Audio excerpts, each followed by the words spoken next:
was 5 years old, he was diagnosed with, make sure I get this right, Duchenne muscular dystrophy, something that affects the muscles and breakdown in the muscles, basically. And long story short, the care team at the Stead Children's Family Hospital found a treatment. It's a new treatment, and they started that at age 5, and it's really made a big difference. So he's the first child, as I understand it, to get that treatment in the state of Iowa, kind of cutting-edge stuff. And 2 years later now, he's really an active young guy, involved in swimming, fishing, just a really active first grader in the family.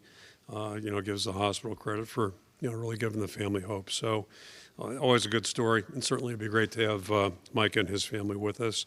And the last thing, speaking of Micah, as Matt already mentioned, Micah will be the ANF Hall of Fame recipient this week, and Micah's just kind of one of our stories, I guess, if you will. Was under-recruited a little bit, high school quarterback, really good athlete, unbelievable ball skills and unbelievable anticipation. Had just an outstanding career for us as a defensive back, obviously, and also an outstanding returner. And then went on and had a great NFL career, too. And coincidentally, I just coming in this morning talking, Pauline was talking about the Buffalo Bills, and obviously he's got ties to that organization, but talked about the safety play currently not being as good as it was a couple of years ago, and they had 2 really good safeties. Micah was one of those guys. But the bigger picture is just a tremendous human being, raising a great family right now. Was back here this past summer, did a golf outing, and worked it in conjunction with the Tippy School of Business. One of the professors that he had really made a big impact on him, so they've worked together to team that up, and benefits from the golf outing are going to the family hospital also. So kind of a cool little triangle that way. And, one of the good stories, I know it's not the main story in football, everybody cares about wins and losses, but it'd be great to have Micah back, and I think he's just a tremendous selection for that award. So that being said, great to be in Kenneck Saturday. Great to have it a night game. I'm sure it'll be lively in there, and we got just an outstanding challenge on our hands. So we'll look forward to that, and I'll throw it out for questions. Chad Lysander, Excuse me. Des Moines Register. If you peeled off your headset Saturday, you might have heard fire Fickle chants. You see what happened at Penn State this past weekend. I guess I'm just curious your thoughts on how difficult it is to just in college football have the longevity that you guys have had here. Yeah, so I'm not smiling about any of the circumstances. Smiling. I take my headsets off. I don't listen to anything or anybody. I've learned how to actually not listen to the noise because there's plenty of it, good or bad. But, I was throwing my tie on in there and thinking about that a little bit. And to me, probably the one that stands out to me is when Coach Helton got fired at USC. It's been 2 or 3 years ago. Kind of broke the ice. And I was teasing the NFL guys that were here today. Just that world's crept down into our world, and it's just a sign of the times. It's the world we're living in right now. It's unfortunate in a lot of ways, I think, and but it's just the world we're living in. It's not going to change. In fact, it's going to change. It's going to keep getting more aggressive. So I think I just think we live in reactionary times. Me personally, and I understand that. I'm not being accusatory or judgmental at all, but we live in reactionary times. So I learned a lot when I was in pro football, 6 years wise, about football and about other things, and I guess maybe that helps you down the road a little bit. The other thing I'd point out real quick, I haven't heard anything about graduation rates in the last 4 days. So again, it just illustrates where we're at right now, and it's unfortunate. Or having a great college experience. I mean, throw that stuff out there too. Hey, Kirk, Elliott Clough, Hawkeye Insider. Maybe we got to change our program goals. I mean, we're all screwed up. Graduation, great experience on campus, and maximizing your football career. Pretty simple, but yeah, man, have to alter that a little bit.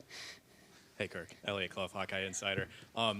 I know a few years ago Nebraska had a coaching change before they came here, and I don't know if they showed things that maybe you weren't expecting, but I guess how does that change your preparation for Penn State, or does it change it at all? I think the key thing are, again, as I mentioned, the coordinators, typically, and head coaches, everything runs through a head coach, needless to say, and decisions on game day run through the head coach too, typically, but philosophically, I can't imagine they're going to change much, and I don't know why they would. They don't need to. But yeah, just, what the reaction is going to be, nobody can predict it. It seems like, recently in our conference, they made a change, and that team's done very well. So my guess is these guys are going to come in ready to play, and they've got a really good football team. So, we need to get ready for what I think we're seeing on tape. Hey, Kirk. Corey Rada from the Hawkeye of the Storm. Kind of a broader question. You've probably addressed it in the past. I know some programs, they have a clock management guy, a coach on the staff that takes care of that, is in the ear of the head coach in those situations.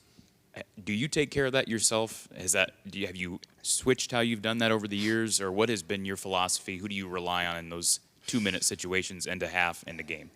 We do have a guy that has, the charts, whether it be, go for 2, clock management, how much time is left, when can we kill the clock without, the opponent getting the ball back, all that kind of stuff. When do you, Northwestern's guy broke through and took a knee the other day, smart play, all those kinds of things. We blew that against Minnesota in 15 when LaShawn took that one to the house on a power play, a short yards play. We should have gone down there. But anyway, yeah, so we have somebody that has a chart, a firm chart, but then we also have somebody assigned to just, thinking the situation out a little bit, and then we all confer as the situations are coming or taking place, yeah. But you have to. It's almost overwhelming, and, yeah, it can give you a real headache. You start thinking about some of the scenarios that can come up. It's really amazing. Ethan Petrick, Quad City Times.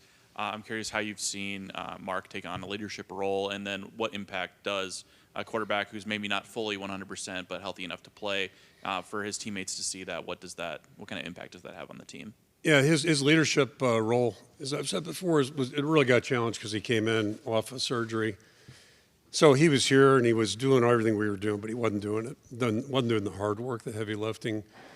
And I think he's, whether it's smart enough or maybe more wisdom than smart, but just, he had a good feel of how to handle the situation. Didn't try to force himself. He's a quarterback. That's a leadership position, and he's naturally wired that way. But I thought he just let it happen really organically. So, just he played it right. And then when he was able to start doing some of the, the hard stuff, the summer program, he was right in there with the guys and really excelled in that regard. So you could just see it over the course of the summer. Everybody's respect for him just really grew. And then once we started practicing football in August, it just, continued to compound. And, the thing in the last week was, he's not going to get a Purple Heart, but there has to be medical clearance first and foremost. And then the rest of it is, we got to make a judgment as coaches. Is he capable of playing effectively? And then, is he going to be able to do his job, or is he going to be out there worried about his condition? So that was the last step, is just at the end of the week asking him, are you confident? Are you confident? And don't give me a hero's answer. And I appreciate during the game, he said, I can't finish this thing, 2 games ago. So the candidness there is really appreciated. And then he went out and played. He wasn't full speed or 100%, I don't think, but at least he played really well. And things like that, yeah. I mean, you're either earning credit or you're not earning credit, as a football player, I think. And that's, you can't fool each other. That's one thing about it. It's like families. Like everybody knows what's going on in a family, and football teams are the same way, I think. And I think he's just done nothing but impress everybody here. Owen Seaman, KGAN. I wanted to ask about the dynamic of coaching a father and a son, which you did with Jerry and Jaden Montgomery. Now, I don't know if that's the first one that you've had in your program to be a father and a son, but just Cole Croston. Yeah. What's that? Cole Croston. Sure, of course. We get some guys from the 80s. I'm dating myself now. Yeah. That was my first reality check when a couple of those guys moved in with my son, Steve. Sure. I was like, I coached your dad. That's not good. I've been more kind of in the mindset of the head coaching era. Too, I got you. With them and LeVar and Mason you have now. But so you're making it even worse now. You're compounding the issue here. Thank you. Not many yet. But I just wondered about maybe some memories you have of Jerry, how him and Jaden might be similar, and just kind of that dynamic you have now with LeVar and Mason too, having a father and son you've coached. Yeah, the first thing I remember about Jerry was just how helpful he was in recruiting. He was a good player, but I mean, we were 1-10 our first year, and we brought prospects in. You get feedback from recruits about, hey, this guy, that guy, and the host and the guys on our team. And two guys I would point out, Eric Steinbach and Jerry Montgomery were two guys that were just unbelievable with recruits. Hospitality, you know, just making them feel comfortable. So Jerry's got that kind of personality, and then he chose to go into coaching. He just excelled at it. He's done a really nice job. But yeah, there's a little something to that. I think if if the dads have played, at least they're, it's 20-some years. There's a gap there, but there's still some help there, I think, because they better understand what it might be like when they get here.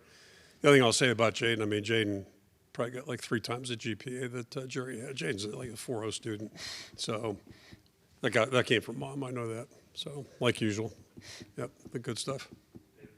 David Eichel, HawkeyeInsider.com. Kirk, what have you seen from Penn State's new starting quarterback? Unfortunately, Drew Allers, his really career's not gonna end much. that way. Yeah. And then I guess what are your kind of early thoughts about him? And then on a separate note, what did you think of Reese Vanderzee on Saturday? Are you going to continue to kind of up his snap count? I think he played 27 snaps against Wisconsin. Has he kind of progressed the way you'd like to post-injury? Yeah, he's doing fine. I actually walked in next to him coincidentally this morning and just asked him about it. He says, I feel great. So, yeah, we'll keep ramping up the volume a little bit. We just want to be smart about it so we don't go backwards. But good to get him back. And anytime you add to a group, that's a good thing, especially with a guy who's, I think on the upward swing right now. So good to get him back. The quarterback, we just have, 20-some plays or something like that. I don't know. But it's not. It's kind of like when Heck went in the other night. He wasn't exactly winging it around, and it's kind of the same situation. So we'll learn as we go on. But I just know this: they don't have many guys on their roster that aren't really good. So my guess is he's going to play just fine. Tyler Tashman with the Des Moines Register. You played Zach a little bit at cornerback. Just curious as to what led to that decision, and do you anticipate that just being a one-time thing against Wisconsin, or is that something that you could work in the rest of the season? No, I think I've said all along. I mean, Zach's one guy in our secondary that probably could play all 5 of the spots if you include the dime position. So he's got some versatility, and I think it just gives us a way to rotate guys through. And right now those 4 guys plus Deshaun, we think we have 5 starters against Wisconsin because of the way they do things, their personnel. We envision being in 40 more than the dime package. So it just gave us another way to maybe split those reps up a little between him and Deshaun, and I think it worked out just fine. We'll see how it goes, but most teams aren't going to be on those heavier groupings typically, so we'll probably be back in dime a lot more, I'm guessing, down the road, probably all season for the most part at least. Yep.